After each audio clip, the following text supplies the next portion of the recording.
बोलिए प्रेम से श्री सद्गुरुदेव महाराज की जय। श्री सच्चिदानंद भगवान की जय।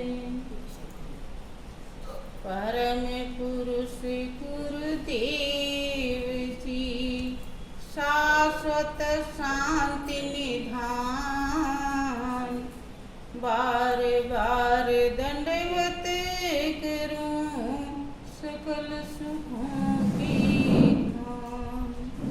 एकम नित्यम विमल अचलम सर्वधि साक्षी भूतम, भावातीतं त्रिगुण रहितं सतगुरु त्वां।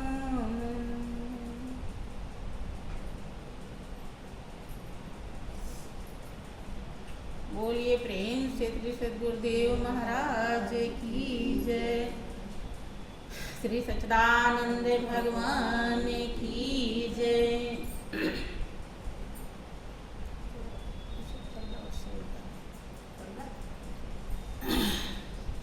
श्री सच्चिदानंद भगवान की जय। प्रिय बहनों, उस परम पिता परमेश्वर की असीम दया दृष्टि से हम जीवों को सत्संग का अवसर मिला है।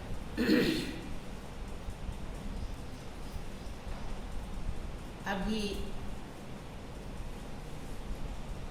भजन में सुन रहे थे, किसी भक्त का अनुभव है कि देखी है अजब निराली ये महिमा सत्संग की। क्योंकि वो अजब निराली महिमा क्या है जो इस दुनिया की रंग ढंग से अनोखी है, न्यारी है, इससे अलग है। जितनी दुनिया में क्रियाकलाप हैं, सत्संग उससे अलग ही जीवन की सच्चाई को दर्शाता है। जैसा हम जानते हैं, जानते आए हैं बचपन से, आज भी ज़्यादातर जान ही रहे हैं, उससे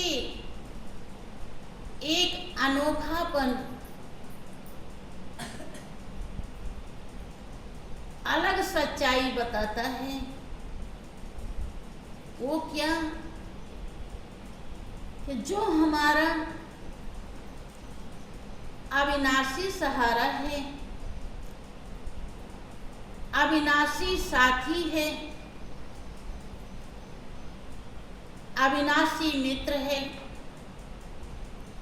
हितैषी है, अपना है, सत्संग दर्शाता है। यही अजब निराली महिमा है सत्संग। इसके अलावा हम चाहे जितना पूजा पाठ कर लेते हैं, भजन कीर्तन कर लेते हैं, कथा भागवत सुन लेते हैं, रामायण गीता पढ़ लेते हैं, व्रत उपवास कर लेते हैं, लेकिन उस अविनाशी का अनुभव बगैर सत्संग के नहीं हो पाता। सारा शास्त्र यही दर्शाता है, जब से सृष्टि बनी, युग का निर्माण हुआ और जितने भी यति सती सन्यासी ऋषि मुनि भक्त प्रेमी महान पुरुष इस दुनिया में आए, उस अविनाशी सहारा को, उस परमपिता परमेश्वर को सत्संग के जरिए ही जान पाए। इसके अलावा पुण्य तो जरूर बन जाता है, शुभ कर्म भी बन जाता है, क्योंकि दुनिया में कुछ भी हम करते हैं सब से हमें फल मिलता है। ऐसा कुछ भी नहीं है कि हम कुछ करें और हमको फल न मिले। इतने हैं कि सत्संग से वो फल मिलता है जिस फल के लिए हमारी आत्मा जन्म जन्मांतर से प्यासी है, जिसे वो ढूंढ रही है। बचपन से लेकर बुढ़ापे तक जिसे हम ढूंढते हैं, अज्ञानतावश सत्संग न होने के कारण, पुण्य संस्कार न होने के कारण, संत का संग नहीं मिलता, तो हम वहां तक पहुंच नहीं पाते, यद्यपि हम उसी को ढूंढते। चाहे वो मकान हो, चाहे वो दुकान हो, चाहे वो बीवी बच्चे हों, दुनियादारी की कोई भी काम हो। किसी ने कहा कि यद्यपि उसी को ढूंढता है तू, भटक भटक कर इधर उधर, और साथ तुम्हारे रहता निस्दिन वह दुनिया का जादू। और बिन सतगुरु के उसे न पाए, बिरथा जन्म गंवाएगा। और बिन ईश्वर को जाने बंदे कभी न शांति पाए। उसी को ढूंढ रहा है, इसीलिए उसे लगी रहती है आशा कि इस काम में संतुष्टि नहीं मिली, अब अगला काम करेंगे तो उसमें मिल जाएगी। इसी आशा में वो पूरा जीवन गुजार देता है। लेकिन सत्संग मिलने लायक पुण्य नहीं जब कमा पाता, संस्कार नहीं बना पाता, तो हाय हाय के सिवा संतुष्टि किस चिड़िया का नाम है, कभी भी वहां पहुंच नहीं पाता। हाय हाय उसके हाथ लगता है, पूरे जीवन भर बेचैन रहता है। आप सुन रहे थे सत्संग में कि दुख को दूर कर लेना लोग सुख समझते हैं, लेकिन दुख को दूर कर लेना सुख नहीं। कि आज एक कोई दुख आया, मान लीजिए हमारे सिर में दर्द हो रहा है, सिर से दर्द ठीक हो जाए तो हम सुखी हो जाएंगे। दर्द ठीक हो गया, राहत मिल गया हमको, लेकिन सुख शांति तो सत्संग से मिलता है, जो धीरे धीरे मिलता है। सत्संग में मिलते हैं हीरे, पर मिलते हैं धीरे धीरे। कैसे धीरे धीरे? जब हम सेवा सत्संग ध्यान सुमिरन रूपी नौका पर बैठे होते हैं, तो धीरे धीरे हमारा मल्लाह, हमारे सतगुरु, हमारे श्री गुरु महाराज जी हमको इस पार से उस पार कर देते हैं। धीरे धीरे नाव चलती है, लेकिन जब चल रही है तो पार अवश्य होंगे। दूरी कम हो रही है, लेकिन सेवा, सत्संग, ध्यान, सुमिरन रूपी नौका पे अगर नहीं बैठे हैं तो मल्लाह भी कुछ नहीं कर पाएगा। इसलिए हमें सत्संग की गहराई पर ध्यान देना चाहिए। बहनों, आज तक जितने भी भक्तों का हम इतिहास सुनते हैं, उनका जीवन चरित्र सुनते हैं, सभी ने सत्संग किया है, सभी सतगुरु के शरण में गए हैं, तब उनके जीवन में जीवन की कीमत मिल पाई है। और कीमत जब मिली तो उन्हें संतुष्टि मिली और खुद संतुष्ट हुए और बहुतों को संतुष्ट किया। और आज भी थोड़ी देर के लिए तो संतुष्ट कर ही देते हैं। जैसे देखें, आप सुनते हैं कि दुनिया क्या, पूरे ब्रह्मांड में, तीनों लोक में 33 करोड़ देवी देवता बताए जाते हैं। लेकिन सब देवता उतने कीमती नहीं हैं जितने कीमती आत्मदेव हैं। और आत्मदेव का पता सत्संग बताता है। सत्संग जब तक नहीं मिलता, श्री गुरु महाराज जी नहीं मिलते, तो आत्मदेव किसे कहते हैं?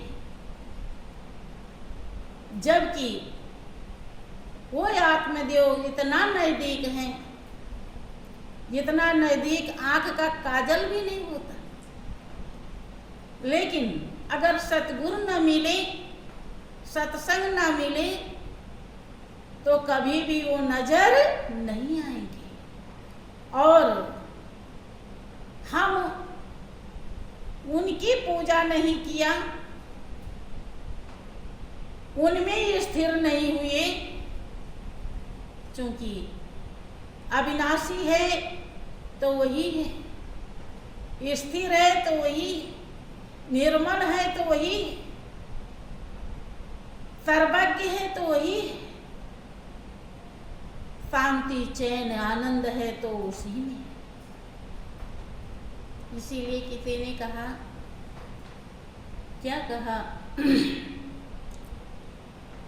कि गुरु देव सम देव न दूजा, भ्रम को मिटावन हार, तार जोड़ कर तारस देती, मुक्ति के दातार, पूज पद कमल तुम्हारे, सुखी भय दीन दुखारे, पूज पद कमल तुम्हारे, सुखी भय दीन दुखारे।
पिता का गोद नहीं मिला, तो उनकी जो माँ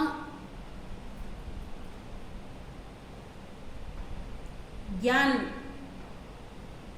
स्वरूप थी,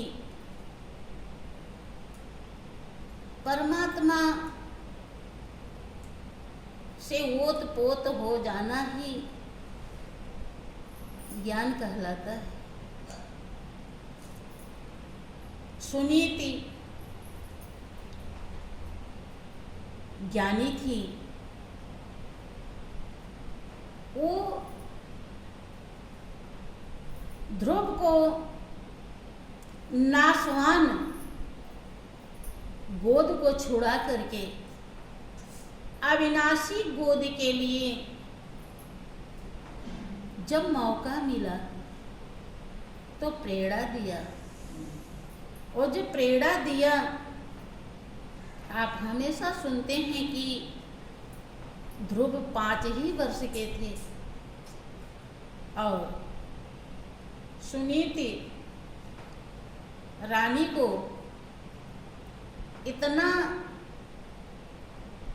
मालिक के ऊपर पूर्ण विश्वास, क्योंकि वो जानती थी कि हमसे ज्यादा सगा ध्रुव मालिक का है,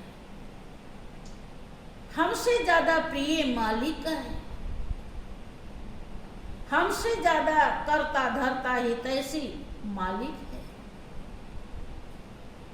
जो करेगा वही होगा, और वो जो करेगा वो सही ही करेगा।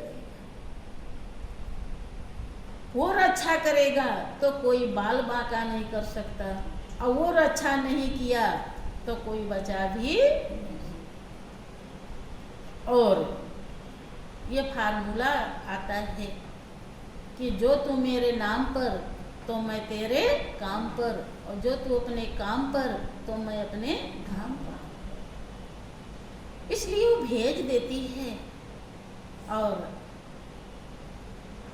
ध्रुव को कठिनाई तो उठानी पड़ी, उठानी तो पड़ती ही है। जिसने विपदा सही उसने भक्ति करी, और जैसी करनी करी वैसी भक्ति। हम हमेशा सुनते हैं कि कुछ पाने के लिए कुछ खोना पड़ता है। अब अमृत रखने के लिए अगर जल गिराना पड़े तो कोई बुरी बात नहीं। अमृत बहुत ज्यादा कीमती। नाशवान को छोड़ने के लिए अगर छोड़ के अविनाशी मिल रहा हो तो छोड़ने में ही भलाई होती। इसीलिए जिसने इस रहस्य को समझा उसने अविनाशी को हृदय में बसाया और नाशवान को छोड़ दिया। कि 184 खत्म हुई ना, कोटि कल्प युग 4 गए और नाक में दम आ गया, करें क्या मरते मरते।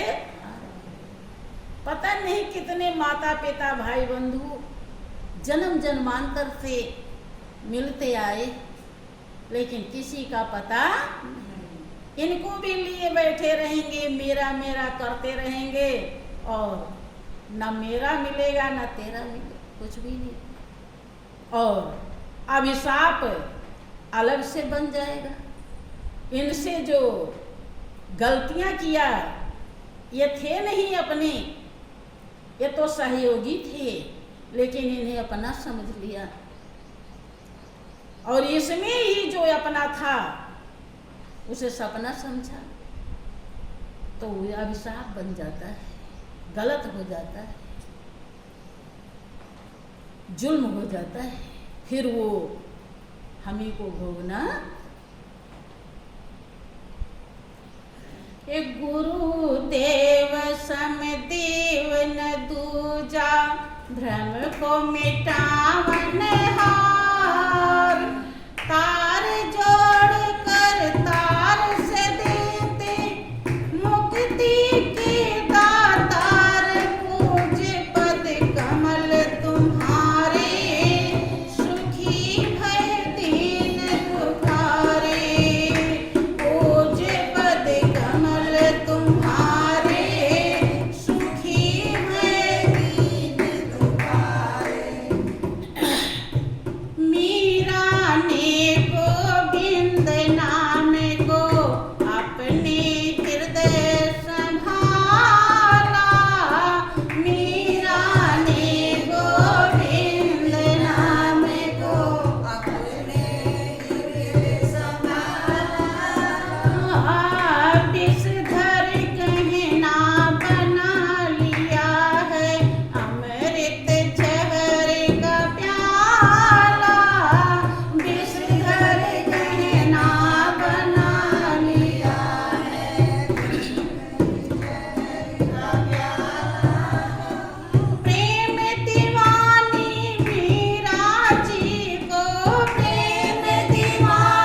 मीरा बहुत पावन संस्कारी थी।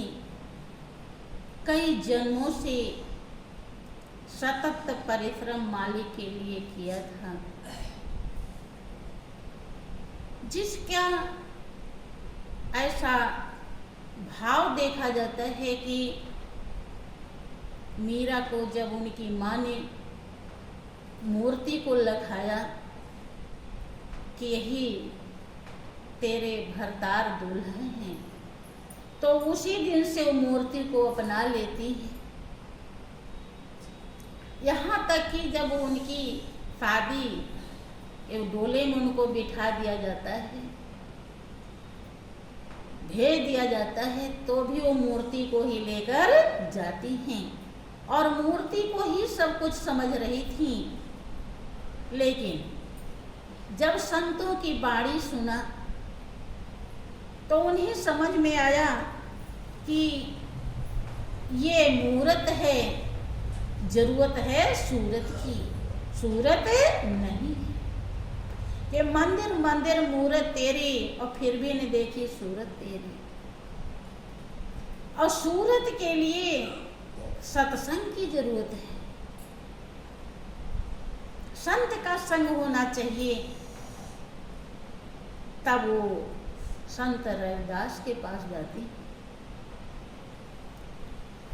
कहानी हमेशा सुनते रहते हैं, संकट उन्हें भी बहुत उठानी पड़ी, और जब जहाँ जहर पीना पड़ गया हो, अब इससे बढ़कर और संकट क्या होगा।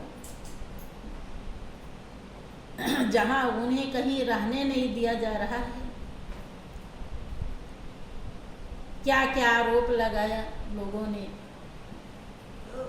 उनके भजन को, सुर को सुनने के लिए अकबर बादशाह आते हैं।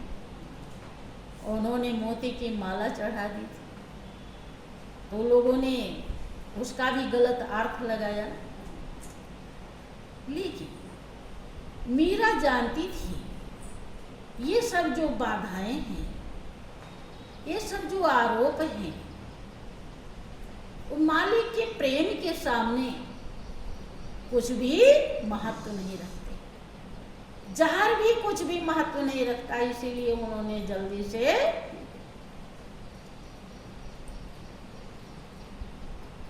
जिसने भी जीवन की कीमत को प्राप्त किया है, यही जीवन का कीमत है।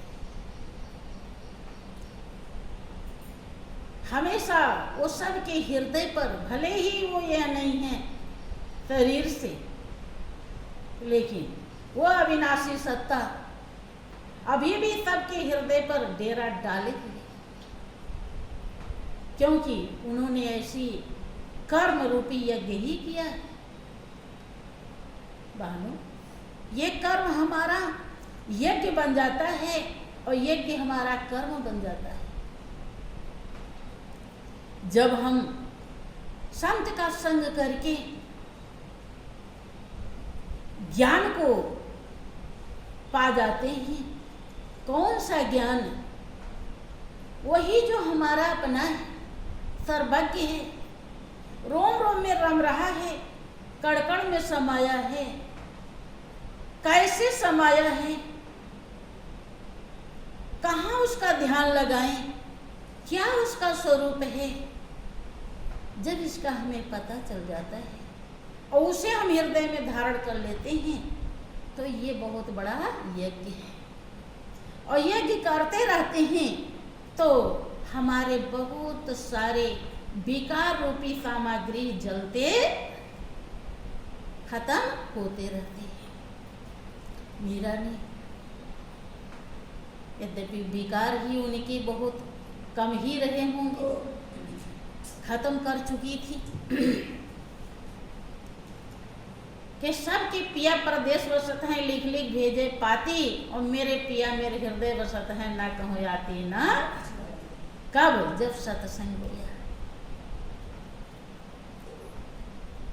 एक गुरुदेव समतीवन दूजा, भ्रम को मिटावन हार, तार जोड़ कर तार से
बहुत बार सुना होगा जब प्रहलाद अपनी माँ के गर्भ में थे तो उस समय हिरण्यकश्यप जो थे प्रहलाद के पिता, वो तपस्या में थे, तपस्या कर रहे थे और उनकी माँ अपने स्थान घर पे थी। तो इंद्र लेकर जाने लगे। उनको लगा कि जब पिता इतना तहस नहस कर रहा है तो इसकी औलाद तो और शेर के सवा शेर हो और ज़्यादा विनाश ही करेगा, फिर हम लोग कैसे क्या करेंगे। क्योंकि राक्षस देवता के उसमें विघ्न डालते। वैसे भी देख लीजिए कि जहाँ कुछ सज्जन लोग होते हैं और दुर्जन को ज़्यादा होते हैं तो उन्हें परेशानी तो होती है। उन्होंने सोचा कि अपनी परेशानी खत्म कर लेते हैं और इसको नष्ट कर देंगे, गर्भ को। संजोग से नारद जी मिल जाते हैं। नारद जी ने पूछा, ये क्या बात, कैसा अनर्थ। क्योंकि देवता लोग भी